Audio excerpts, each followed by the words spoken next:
steamroller.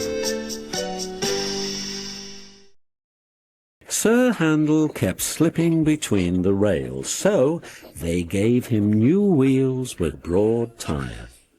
The other engines teased him. "Look at his steamroller wheels," they laughed. "You shut up," Sir Handel snorted. "You're jealous. My wheels are special, like Peter Sam's funnel. Now I'll go faster than any of you." "You'll never." The engines were surprised. Sir Handel's trains were usually late. Skarloey winked. "With your grand new wheels, Sir Handel," he said gravely, "you're just the engine to tackle George." "Who's George?" Sir Handel asked.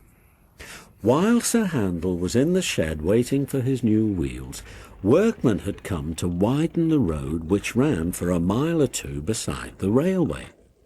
They pulled down the wall, and nothing now protected the line. George was their steamroller. He chuffed to and fro, making rude remarks when the engines passed. "Railways are no good," he would say. "Pull 'em up, turn 'em into roads." Skarloey had often heard that talk before, and he warned the others to take no notice.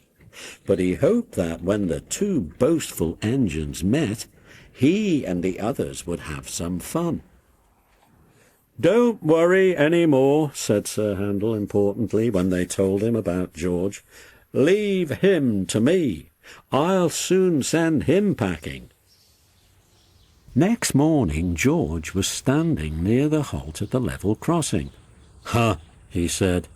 "You're Sir Handel, I suppose. And you, I suppose, are George. Yes, I've heard of you." "And I've heard of you. You spank around with steamroller wheels, pretending you're as good as me." "Actually," said Sir Handel sweetly, "I'm better. Goodbye." He puffed away. George chuffed, fuming. One afternoon Sir Handel had to bring a special load down after the last train had gone. When he reached the road, he saw George trundling home. "Peep, pip, peep." George took no notice. He trundled along close to the track. There was barely room to pass. "Peep, pip, peep." Sir Handel slowed and crept cautiously alongside. "Get out of my way, you great clumsy road hog," he hissed. "I don't move for imitation steamrollers," retorted George with spirit. They lumbered along side by side, exchanging insults. No one could ever explain what happened next. George's driver says he signalled for Sir Handel to stop. Sir Handel's driver says he signalled to George. There was a crash. The brake van tilted sideways, and the guards scrambled out to find George's front roller nuzzling his footboard. The two drivers were hotly arguing whose fault it was. A policeman strolled up in time to stop the argument turning into fisticuffs. And when Sir Handel's firemen came back with Rusty and Mr. Hugh, they all set to work clearing up the mess.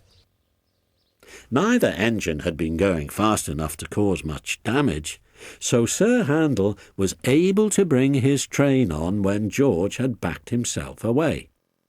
Next day, the workmen put a fence between the road and railway and then went away, taking George with them.